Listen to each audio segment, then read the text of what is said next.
Students, good morning. आपकी class बेटा +2 है और आपका इंग्लिश लिटरेचर का लेक्चर लग रहा है। तो आज हमने जो सेकंड चैप्टर शुरू किया था बॉर्डर गार्ड, उसके मैंने आपको आज इम्पॉर्टेंट क्वेश्चन करवाने हैं। तो लास्ट वीडियो में हमने इसके सेंट्रल आइडिया कंप्लीट किया था। उम्मीद है आपको ये पोइम समझ में आ गई होगी। तो इसके कुछ इंपॉर्टेंट क्वेश्चन हैं शॉर्ट, जो वो हम करेंगे।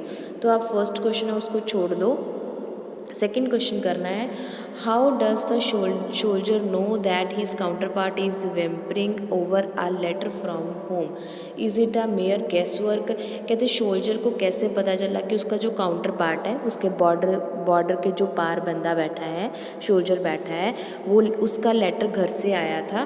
क्या ये गेस वर्क था उसका? The soldier's counterpart is deeply lost in reading a letter. कहते जो शोल्जर का काउंटर पार्ट था वो लेटर पढ़ने में बहुत ही डीप लॉस हो रहा था, मतलब वो दुखी हो रहा था पढ़ते हुए। He is not at all mindful of his gun, वो मतलब पूरी तरह से माइंडफुल नहीं था। He is crying softly as he is reading the letter, जैसे जैसे वो लेटर पढ़ रहा था वैसे वैसे वो धीरे धीरे रो रहा था। Clearly the letter must be from the home, clear था कि लेटर घर से होगा, घर से आया तो ही रो रहा है। Perhaps it is told him for his wife's illness, क्या पता उसकी वाइफ बीमार हो, या फिर perhaps it has brought him the sad news of his son's death, या फिर उसकी ये दुख भरी खबर हो कि उसके लड़के की मौत हो चुकी है। All about is no doubt mere guess work, ये सब गैस वर्क था क्योंकि वो अपने बॉर्डर के पार जो सोल्जर है उनके साथ बात तो वो कर नहीं सकते, तो उसने तो बताया नहीं कि ये लेटर उसके घर से आया है, बट उसका ये गैस वर्क था। But it is not guess of mind, ये एक माइंड का गैस नहीं था, it is the guess of inner feeling of human heart. ये उसके अंदर से फीलिंग आई थी कि ये लेटर जो उसके घर से आया होगा, इसीलिए वो इतना रो रहा है। Who is my in the poem, my कौन है इस पोइम में? Can you write a few lines about him, क्या आप उसके बारे में कुछ लाइन्स लिख सकते हो? The word my in this poem refers to the soldier, my का मतलब शोल्जर है। Who is sitting on one side of the fence, जो कि दीवार की दूसरी साइड बैठा है। He has very kind feeling for the soldier, उसकी शोल्जर के लिए बहुत काइंड फीलिंग है। Who is sitting on the other side, जो कि दूसरी साइड पे बैठा है। He feels like A brother to him in his sorrow, उसको ऐसा लग रहा है कि वो दुख में है दूसरा शोल्जर, तो वो उसके लिए दुखी हो रहा है। He calls him as his soul's brother, वो उसको अपना सोल ब्रदर है जो वो कहता है, आत्मा वाला ब्रदर। मतलब एक तो ब्लड वाला होता है जो हमारा सगा होता है, पर एक सोल ब्रदर होता है जिसको हम खुशी से या हम उसकी आत्मा से उसको अपना ब्रदर मानते हैं। There is no cause of enmity because the two soldier, उनके दोनों में दुश्मनी का आपस में कोई रीज़न नहीं था क्योंकि वो तो एक बॉर्डर पे बैठे हैं इसलिए दुश्मन है। But the power hunger war loads have placed guns in their hands, पर जो पावर हंगर है मतलब कि पॉलिटिशियन है, उन्होंने क्या किया, हमारे हाथों में गन पकड़ा दी है। And position them as enemy at the border, और हमें एक पोजीशन दी है बॉर्डर पे एक दूसरे के दुश्मन बनने की।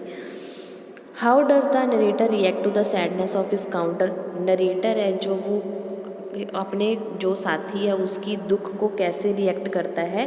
The narrator feel very deeply in the sorrow of his counter, उसको बहुत दुख होता है। He feels that a brother to him, वो उसको अपना ब्रदर समझता है। He want to run over the other side of the fence, वो चाहता है कि वो दूसरी साइड चला जाए। And cares the agonist face of his counterpart, और वो केयर करे उसकी जिसको उसने अपना ब्रदर माना है। He calls him his soul brother, और वो उसको अपना सोल ब्रदर कहता है। Why does the narrator use the word elect when he talks of the enemy soldier, narrator जो है वर्ड एलेगी यूज़ करता है क्यों, जब वो अपने एनिमी शोल्जर से बात कर रहा है। The narrator has no personal enmity with this counterpart, enmity मतलब दुश्मनी, उसकी अपने जो काउंटर पार्टनर है उसके साथ कोई दुश्मनी तो नहीं थी personal, rather he feels like a brother to him, बल्कि वो तो उसको अपना ब्रदर समझता है।